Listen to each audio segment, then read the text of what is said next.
මම මේ වීඩියෝ එක ගන්න අද දවස දෙසැම්බර් 27 වෙනිදා. දැන් වෙලාව පාන්දර 1යි ගාණක් වෙනවා.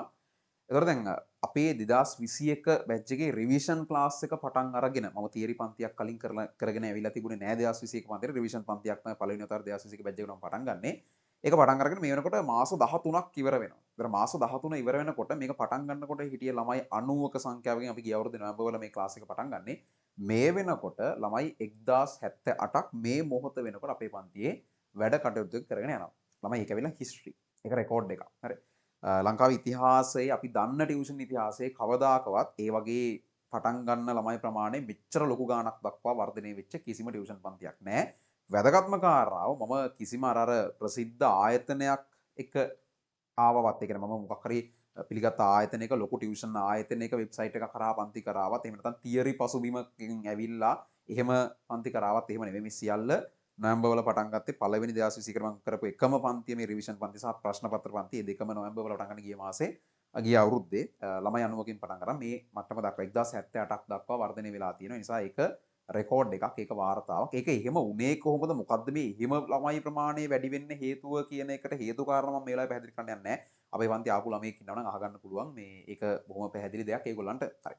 එතකොට දැන් මේ වෙනකොට මෙතන ඉඳන් 2021 ළමයාට තව තියෙනවා දවස් 41ක් මේ වෙලාවේ ඉඳන් ගත්තොත් ඒල විභාගෙට.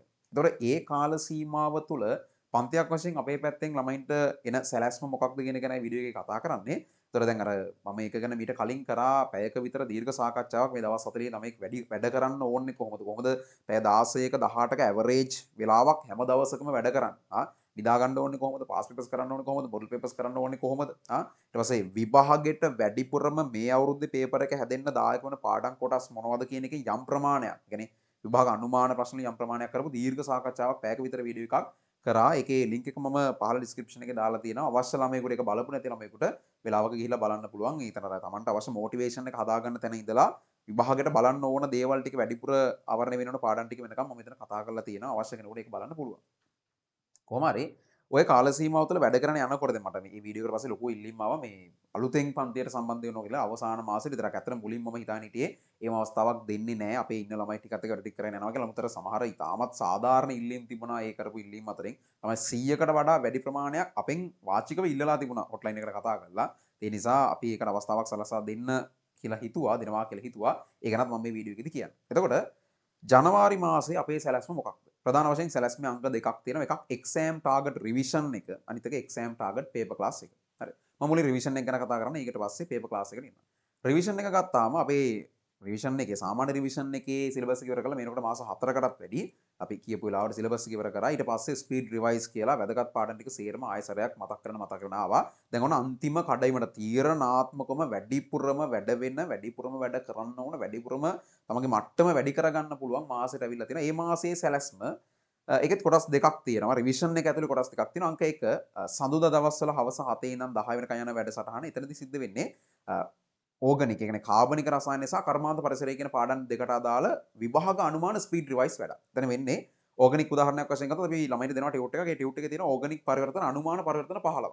ඒ 15 ඇතුලේ තියෙන ඒ කන්සෙප්ට් 15න් 3ක් තමයි 3ක් හෝ 2ක් තමයි මේ පාර ඒ විභාගයට අහන්නේ කියලා අනුමාන කරලා තමයි මේ පරිවර්තන ටික දෙන්නේ. ඊට අතර ඒ නිබන්ධනයම තව තියෙනවා අනුමාන සමාවේගතා ප්‍රශ්න පහක්. අර ස්ට්‍රක්චර්ඩ් ඉසේ එකට ඉන්නේ 4 වෙනි ප්‍රශ්නේ. අනේ ඒ ප්‍රශ්න පහේ ඒ තියෙන මොඩල්ස් පහෙන් එකක් තමයි අනිවාර්යෙන් මේලට එන්නේ කියලා අනුමාන කළ දින ඒ ස්ට්‍රක්චර්ඩ් ප්‍රශ්න පහ. ඔය විදිහට ඕගනික් වලට අදාළව විභාග අනුමාන ප්‍රශ්න සෙට් එකක් සහ ඒ වගේමයි අනිවාර්යෙන් එන්නේ ළමයි ඒක සාකච්ඡා කරන එක සහ ඊට අදාළ තියරි කාරණා කතා කරන එක සිද්ධ වෙනවා එක කොටසක් විදිහට. ඊට අමතරව සඳුදා දවල් වලට මේ කියන්නේ සඳුදා දවස් 4න් ජනවාරි වල තියෙන දවස් 4න් දෙකක් ඒ වැඩේට පාවිච්චි කරනවා. තව දවස් දෙකක් අපි ගන්නවා ඒ විදිහටම කර්මාන්තවල අනුමාන ගැලීම් සරන් පහක් අනුමාන කර්මාන්ත වාක්‍යමය ප්‍රශ්න පහක් ඊට අමතරව පරිසර රසායනයේ ප්‍රශ්න 10ක් එක කතා කරන ඊට අමතරව ඒකත් එක්ක පරිසර රසායනයේ විශේෂ කෙටි සටහන් පහක් හම්බ වෙනවා ළමයින්ට.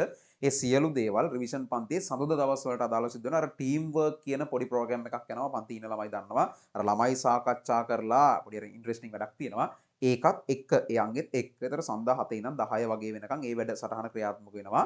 එතකොට එතනින් අපි ඕගනික් සහ කර්මාන්ත රසායනය කියන පාඩම් දෙකේ විශේෂ අනුමාන ප්‍රශ්න සහ ඒවට අදාළ තියරි කොටස් පැහැදිලි කරමින් ඒ වැඩේ කරගෙන යනවා. ඒතර විශේෂයෙන්ම කියන්න ඕනේ ඊට අදාළ නිබන්ධන කොහොමටවත් PDF ෂෙයා කරන්න පුළුවන් විදිහට ලබා දෙන්නේ නැහැ. බොහෝමයක් ඒවා ගෙදරට එනවා විතරයි. ඒවල PDF එක ළමයින්ට හම්බෙන්නේවත් නැහැ. සමහර තැන්වලදී අපිට PDF එක දෙන්න උනත් පුළුවන් තරම් ඉහළ සිකියුරිටි එකක් යටතේ ළමයින්ට ෂෙයා කරන්න බැරි වෙන විදිහට තමයි PDF ලබා දීම සිද්ධ වෙන්නේ. මොකද ඒවා එච්චරට වටිනවා ළමයි. හරි.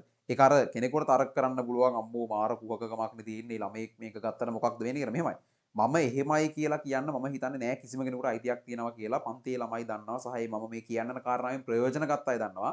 නොවැම්බර් මාසේ අන්තිමේට අපේ පන්තියෙන් ecam.lk අපේ පන්තියෙන් විශේෂ ඔෆර් එකක් දෙනවා ලංකාවේ ඕනම ළමයෙකුට ගන්න පුළුවන් කියලා වෙබ්සයිට් එකේ තියෙන යුනිට් බේස් ලෙසන්ස් වලින් Tamanට කැමති ඕනෑම පාඩමක් මිලදී ගන්නවා කියන්නේ නොමිලේ අරගෙන.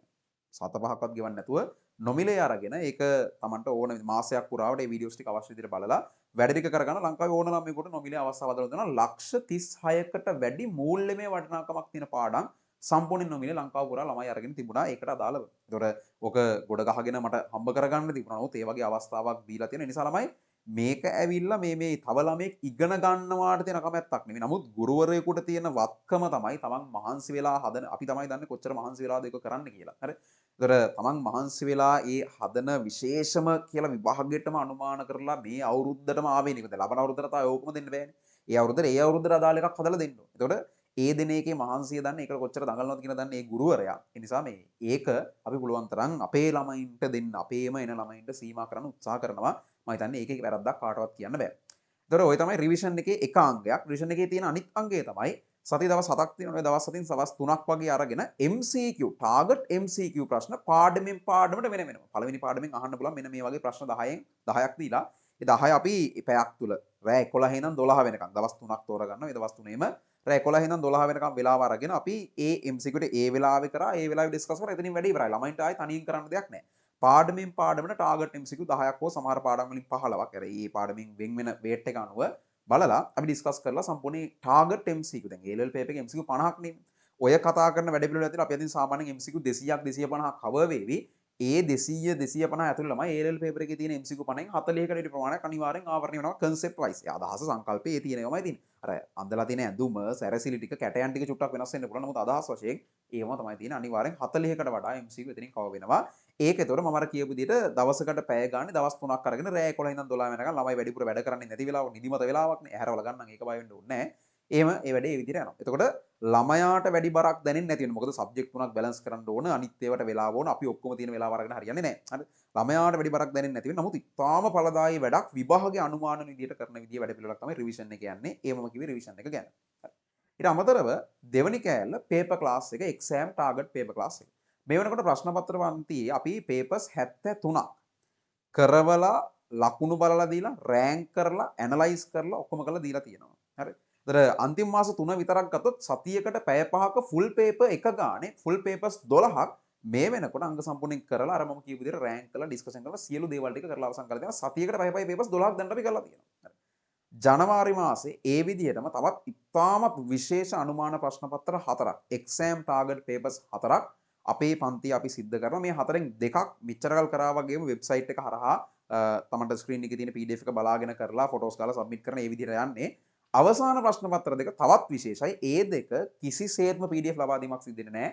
ටියුට් එක නැත්නම් මේ පේපර්ස් දෙක ළමයින්ගේ ගෙදරට හම්බ වෙනවා. වෙනම පේපර්ස් දෙක වෙනම සීල් කරලා ඒක තව ලොකු කවර් එකක් අතුරට දාලා තර පේපර් එක කරන්න තියෙන්නේ Zoom මීටින් එකක කැමරාස් ටික ඔන් කරලා සාමාන්‍ය කර ඉන්ටර්නැෂනල් පේපර්ස් කෙරවෙන විදිහට කැම්පස් වල පවා විභාග තියෙන විදිහට ඒතර ඔයාලට කරන්න තියෙන්නේ ඒ වෙලාවෙම ස්ක්‍රීන් එකේ ඉස්සරහා ඒ ලියුම් කවරේ ඉරුවා ඉවරා ඒකෙන් තියෙන පේපර් එකේ අදාළ දවසට අදාළ පේපර් එක එළියට ගත්තා ඒක ඉස්සරහා කරා ඊට පස්සේ ඒක සබ්මිට් කරා ඒවා වෙන වෙලාවල් මොනවද දවස් මොනවද හරිම ඉන්ස්ට්‍රක්ෂන්ස් මොනවද ඒ දේවල් මම Telegram channel එක හරහා දැනුවත් කරන්න දැන් මේ නිකන් මතු පිටින් කියාගෙන යනවා එහෙම තමයි අවසාන පේපර්ස් දෙක වෙන්නේ ඒ දෙක ඉතාමත් විශේෂයි කිසිසේත්ම PDF ලබා දීමක් සිදු වෙන්නේ නැහැ ඒ දෙකට අදාළව හරි එතකොට පේපර් ක්ලාස් එකේ විතර පේපර්ස් 4ක් කරනවා වැදගත්ම කාරණාව ඔය පේපර්ස් 4 ඇතුලේ A level paper එකේ 90%කට එහා ආවරණය වෙනවා මම A level කරන්නේ 2017 අවුරුද්දේ මම මගේ A level කරන අවුරුද්දේ මගේ අයිලන්ඩ් රෑන්ක් එක ලංකාවේ 4 එතකොට ළමයි ඒ අවුරුද්දේ මම විභාගේ ලියන අවුරුද්දේ ගත්තත් අපි කතා බහ කරනකොට අපිත් එක්ක හිටපු යාළුවෝ දන්නවා A level paper එකේ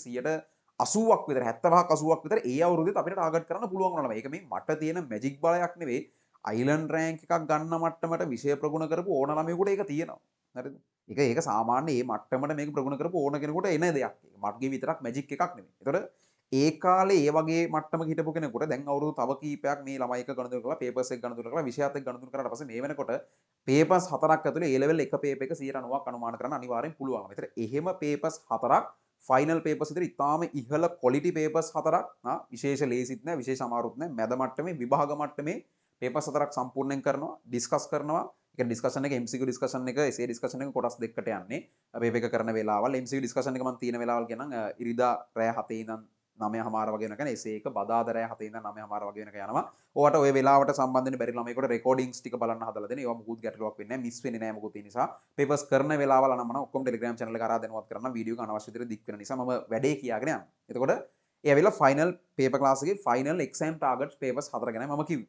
එතකොට දැන් ඔය පන්ති දෙකට සම්බන්ධ වෙන විදිහ පන්ති ගාස්තු සහ නිබන්ධන ගෙදරට ලැබෙන එක ගැන චුට්ටක් කියන්නම්. එතකොට දැන් නිබන්ධන ගෙදරට එන එක ගැන කිව්වොත් එහෙම රිවිෂන් එක දැන් රිවිෂන් ඔන්ලි කියලා එකක් නැහැ පළවෙනි. හරි. මෙච්චර කාලം අපේ පන්ති රිවිෂන් ඔන්ලි කියලා එකක් තිබුණා. නමුත් රිවිෂන් ඔන්ලි කියලා එකක් ජනවාරි මාසේ නැහැ. රිවිෂන් ප්ලස් පේපර් කියන එක තමයි තියෙන්නේ. ඒතර මේ වෙනකන් ළමයි රිවිෂන් ප්ලස් පේපර් කියන ක්ලාස් එකට අදාළව අපි අය කරපු පන්ති ගාස්තු රුපියල් 3200ක මුදලක් අය කරේ. නමුත් දැන් මේ මාසේ නිබන්ධන දැන් ඔය එක පේපර් එකක් ගත්තා ළමයි පිටු 25ක 30ක පේපර් එකක්. ඒතර එහෙම ටියුට් එහෙම පේපර්ස් print කරලා ඒවා වෙනම ලියුම් කවරවල ඇතුළත් කරලා සීල් කරලා ආයෙ ලොකු ලියුම් කවර එකට ආයෙ දාලා ඒක ලොකු වැඩක්. අපි නිකන් වියදම එස්ටිමේට් කරලා බැලුවට පස්සේ ඒක ටියුට් සෙට් එකකට රුපියල් 500කට අදාළ මුදලක් අපේ පැත්තෙන් ඒ කියන්නේ කුරිය ගාස්තු සහ මුද්‍රණ ගාස්තු විදිහට වැය වෙනවා. ඒතර මේ වෙනකන් ගත්ත රුපියල් 3200 මුදල අපි අමතර 500ක් ඇතුළත 3700ක් වෙනවා. නමුත් අපි අමතර 200ක පාඩුවක් දරා ගනිමින් රුපියල් 3500ක් වෙනකම් පන්ති ගාස්තු වැඩි කරනවා. ඒතර ළමයි එක මේ පන්ති ගාස්තු වැඩි කිරීමක් විදිහට අර්ථ දක්වන්න එපා. මොකද එතන ඇත්තටම අඩු කිරීමක් වගේක් වෙලා තියෙන්නේ. අපි රුපියල් 200ක් පාඩු පිටයි ඒ ටියුට් ටික ඔයගලන්ට එවන්න ලෑස්ති කරලා තියෙන්නේ. එතකොට රුපියල් 500ක අමතර වියදමක් අපෙන් ගියාට අපි ළමයින්ගෙන් ඉපදෙන් 300ක් විතර කරන්නේ රිවිෂන් පේපර් ක්ලාස් එකට. එතන මේ වෙනකන් 3200 තිබුණ පන්ති ගාස්තුව අවසාන මාසෙට රුපියල් 300කින් වැඩි වෙනවා. ඒක මම හිතනවා ළමයෙක්ට බුද්ධිමත් විදිහට තේරුම් ගන්න පුළුවන් වෙයි කියලා. ඒක වැඩි කිරීමක් නෙවෙයි ළමයි ඇත්තටම අර වැඩි දෙයක් එකතු කිරීමත් එක්ක අපි අමතර පාඩුවක් විඳින්න තමයි ඒකේ විදිහට ලබා දෙන්නේ. ඒක තේරුම් ගන්න පුළුවන් වෙයි කියලා හිතනවා. නමුත් දැන් පේපර් ක්ලාස් ඔන්ලි කියන එක සම්බන්ධව ආවම මම මුලින් හිතුවේ පේපර් ක්ලාස් ඔන්ලි කියලා කාඩ් එකක් මේ පාර ඉෂුව කරන්නේ නැහැ කියලා. නමුත් මේ වෙනකන් අපේ පේපර් ක්ලාස් ඔන්ලි ක්ලාස් ආපු ළමයි ඉන්නවනේ. ඒතර ඒගොල්ලෝ එකපාර ආයි රිවිෂන් එකට දාන්න ගියොත් ඒක එයාලට කරන හරි නෑ. එහෙම කරන එක හරි නෑ කියලා හිතුන නිසා මම හිතුවා හරි මේ වෙනකන් අපේ පේපර් ක්ලාස් ඔන්ලි ආපු ළමයින්ට විතරක් පේපර් ක්ලාස් ඔන්ලි කියලා කාඩ් එකක් ඉෂුව කරනවා. ඒ අරනම අලුතෙන් කවුරුවත් පේපර් ක්ලාස් ඔන්ලි කියලා කාඩ් එකක් සඳහා එයාලව අලුතෙන් ළමයින්ව බාර ගැනීමක් සිදු වෙන්නේ නැහැ. හරි. පේපර් ක්ලාස් ඔන්ලි කියන අවස්ථාව හම්බෙන්නේ මේ වෙනකන් ප්‍රශ්න පත්‍ර පන්තියට ආපු ළමයින්ට විතරයි. ඉතින් ඒගොල්ලොත් වඩා හොඳයි රිවිෂන් පේපර් ක්ලාස් එකට යනවා නම් අච්චර කියන්නේ ප්ලෑන් එකක් ඇතුව යන වැඩක් අවසාන මාසේ රිවිෂන් එක කියලා කියන්නේ. ඒකෙන් ඉතාමත් ඉහළ ප්‍රයෝජනයක් ගන්න පුළුවන් ළමයින්ට ඒක ඒ ළමයාගේ කැමැත්ත. නමුත් රිවිෂන් පන්තියෙන් නම් මම අර නිබන්ධන ගාස්තුවට දාලා රුපියල් 500ක අමතර ගාස්තුව අය කරනවා ළමයි අනුව මේ වෙනකම් පේපර් ක්ලාස් ඔන්ලි කාඩ් එක රුපියල් 2000කට තිබුණ පන්ති ගාස්තුව රුපියල් 2500ක් කරනවා. මොකද මේගොල්ලන්ගෙන් මම සම්පූර්ණ ගාස්තුවම අය කරනවා අමතර නිබන්ධන ගාස්තුව සහ ඒ කුරිය කරන ගාස්තුව එක්ක රුපියල් 2500ක පන්ති ගාස්තුවක් ඒගොල්ලන්ට වැටෙනවා. එයාලගෙන් මම මුළු මුදලම අය කරනවා. නමුත් රිවිෂන් එකටත් එක්කෙන ළමයාට විශේෂ සාහනයක් එක්ක ඒ පාඩුව අපේ පැත්තෙන් අපි දරා ගන්නවා. හරි. එතකොට දැන් අලුතෙන් ළමයෙක් සම්බන්ධ වෙනවා නම් එතන අලුතෙන් එන ළමයෙකුට පේපර් ක්ලාස් ඔන්ලි කියන එකට එන්න බෑ. ඒක මේ වෙනකන් ආපු ළමයින්ට විතරයි දෙන්නේ. මම මුලින් හිතන් හිටියේ එහෙමත් දෙන්නේ නැහැ කියලා පස්සේ ආයේ ඒක එහෙම හරි නැහැ කියලා හිතුන නිසා මම ඒගොල්ලන්ට විතරක් මේ අවස්ථාව දීලා තියෙනවා. දැන් රිවිෂන් එකට සහ පේපර් එක කියන රිවිෂන් ප්ලස් පේපර් කියන එක ක්ලාස් එකට අලුතෙන් ළමයෙකුට සම්බන්ධ වෙන්න පුළුවන්. ඒතරට පන්ති ගාස්තුව මම කිව්වා වගේ රුපියල් 3500ක පන්ති ගාස්තුවක් වෙනවා. වැඩපිළිවෙල දන්න ළමයෙක් දන්න මම ඕකේ තව කියපු නැති දේවල් ගොඩක් තියෙන ළමයි ටීම් වර්ක් කියන ප්‍රෝග්‍රෑම් එක මොකක්ද කියලා ඉන්න ළමයි දන්න ඒක හරි ඒක ඊටාම සාර්ථක ඊටාම කාර්යක්ෂම වැඩක් සහ ඊට අමතරව දිගටම විභාගයට සති දෙකක් තියෙනවා විභාගයට සතියක් තියෙනවා දිගටම දී ඔයගොල්ලෝ මම ටීම්ස් වලට වෙන් කරලා තියෙනවා රිවිෂන් පන්තිය ඒ ටීම් එකෙන් විනාඩි 10 15 පොඩි මීටින්ග්ස් කරන් ළමයින්ගේ තියෙන ප්‍රශ්න ටික කතා කරලා වැඩ කරන්න ඕන විදිය කොහොමද සියලු දේ සම්බන්ධ උපදෙස් ලැබීම ඉතාමත්ම මහන්සි වෙලා අපේ පැත්තෙන් අපි කරනවා ඒ නිසා ළමයාට තියෙන්නේ ඒ කියන විදියට වැඩ ටික කරගෙන යන්න විතරයි අපේ පැත්තෙන් විෂයන් තුනටම අදාළව දෙන්න පුළුවන් උපරිම සහයෝගය දෙන්න අපි මැදිලා ඉන්නවා හරි ඒතර ඕක තමයි පන්තිර අදාළව දෙසැම්බර් මාසෙන් පස්සේ කියන්නේ ජනවාරි මාසේ ඉඳන් යන වැඩපිළිවෙල වෙන්නේ නමුත් දැන්ම කිසිම ළමයෙකුට පන්ති ගාස්තු ගෙවන්න හෝ අලුතෙන් සම්බන්ධ වෙන කිසිම දෙයක් කරන්න තාම මුකුත් කරන්න නැහැ. ඒක අපිට පන්ති ගාස්තු ගෙවන්න අවස්ථාව අදලා දෙනකොට බොහෝ විට දෙසැම්බර් 28 හෝ 29 වේවි. හේතුව වෙබ්සයිට් එකේ යම් නවීකරණ වැඩ ටිකක් මේ වෙනකොට සිද්ධ වෙගෙන යනවා. ජනවාරි මාසේ ඉඳන් අලුතෙන් එකතු වෙන අංග කීපයක් අපි හදාගෙන යන නිසා. ඒ නිසා දැනට අලුතෙන් සම්බන්ධ වෙන ළමයෙකුට කරන්න තියෙන්නේ මම ටෙලිග්‍රෑම් channel එකේ link එක දාලා තියෙනවා description එකේ. ඒ ටෙලිග්‍රෑම් channel එකේ link එකෙන් අපේ ටෙලිග්‍රෑම් channel එකට සම්බන්ධ වෙන්න. හරි. සම්බන්ධ වෙලා ඉතින් චුට්ටක් ඉවසගෙන බලාගෙන ඉන්නවා. මම දැනුවත් කිරීම සේරම ටෙලිග්‍රෑම් channel එක හරහා කරන්නම්. ඒතර අලුතෙන් පන්තියට සම්බන්ධ වෙන කට්ටිය මොකක්ද කරන්න ඕනේ කියන එක ඇතුළු සියලු දේවල් ටෙලිග්‍රෑම් channel එක හරහා මම දැනුවත් කරනවා. ඊට අමතරව ඉතින් අර ඒ අරනම තව ඔයාලට කරන්න පුළුවන් දෙයකට තියෙන ecam.lk අපේ වෙබ්සයිට් එකට ගිහිල්ලා ඒකේ මම link එක description එකේ දාන්නම්. තමන්ගේ account එකක් හදාගෙන තියාගන්න. ඒකෙන් account එකක් සාමාන්‍ය ඕනම වෙබ්සයිට් එකක account එකක් හදනවා වගේ account එකක් හදලා තියාගන්න. ඊට පස්සේ මම දැනුවත් කරාට පස්සේ අදාළ පියවර ටික අනුගමනය කරලා පන්තිට අලුතෙන් සම්බන්ධ වෙන්න අවශ්‍ය අයට පුළුවන්. හරි. එතකොට පන්තිට අලුතෙන් ගන්න ළමයි ප්‍රමාණය දැනට අපෙන් අර රික්වෙස්ට් කරලා තිබුණේ ළමයි 100ක් විතර. අපි හිතුවා අමතරව අලුතෙන් ළමයි 200ක් දක්වා බඳවා ගන්නවා. නමුත් ඊට වඩා අපිට බඳවා ගන්න පුළුවන් වෙන එකක් නැහැ. හේතුව දැන් අර පේපර්ස් බලන්න පුළුවන් ප්‍රමාණයට බඳවා ගන්න ඕනේ. ඒ කියන්නේ අලුතෙන් ගන්න ළමයි ගොඩාක් අරගෙන ඊට පස්සේ පේපර්ස් බලන එක පරක් වුණොත් එහෙමත් බෑනේ. මොකද වෙලාවට පේපර්ස් ටික බලලා රෑන්ක් කරලා ඒ වැඩ ටික ඔක්කොම වෙන්න ඕන. ඉතින් තාම තියුණු තරගයක් තියෙන පන්තියක් විශේෂයෙන්ම පේපර් ක්ලාස් එකේ ළමයි 1000කට වඩා පේපර්ස් ලියනවා. එතන තියෙන තරගය ඉතාමත්ම තියුණුයි. ලංකාවේ හොඳම ඉස්කෝලවල හොඳම ළමයි top 20 ලිස්ට් එකේ යන්නේ. අපේ පන්තිය කොහොමත් ලොකු රිසල්ට්ස් වලට වගේම F තිබුණ රිසල්ට්ස් A වලට හරවපු තැන් වලට ජනප්‍රිය වෙච්ච පන්තියක්. ගිය අවුරුදු විතරක් ගත්තොත් ලංකාවේ 2 4 9 දිස්ත්‍රික් ෆස්ට්ලා 3ක් දිස්ත්‍රික් සෙකන්ඩ්ලා 3ක් දිස්ත්‍රික් තර්ඩ් එකක් වශයෙන් ළමයි 160ක් ඇතුලේ එහෙම රිසල්ට්ස් හදපු පන්තියක් මේක. FS තිබුණ ළමයි 11ක් A B වලට අරන් ගියපු පන්තියක් මේක. ළමයි 160ක් විතරක් ඇතුලේ. අර කියපු ලොකු රෑන්ක් අර කියපු පොඩි ඒවා ලොකු ඒවාට හරවපුවා ඔක්කොම ළමයි 160ක් ඇතුලේ කරපු පන්තියක් මේක. එතකොට එහෙම පන්තියක අවසාන මාසේ ප්ලෑන් එකට ඔයගොල්ලෝ මේ එකතු වෙලා ඉන්නේ. එතකොට ඒ ප්ලෑන් එක අනිවාර්යෙන් හරියනවා.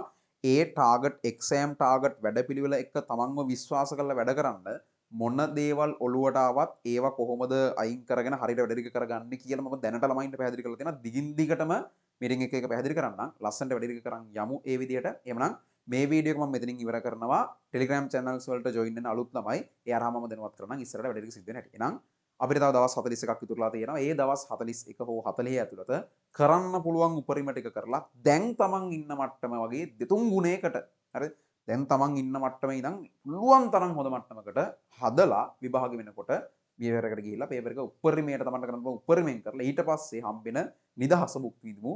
එහෙනම් මේ දැනට මේ වීඩියෝ එක මෙතනින් ඉවර කරනවා. ආපහු සරයක් ඉස්සරහ පන්ති වැඩ ටිකත් එක්ක හම්බෙමු. සියලු දෙනාටම ජය වේවා.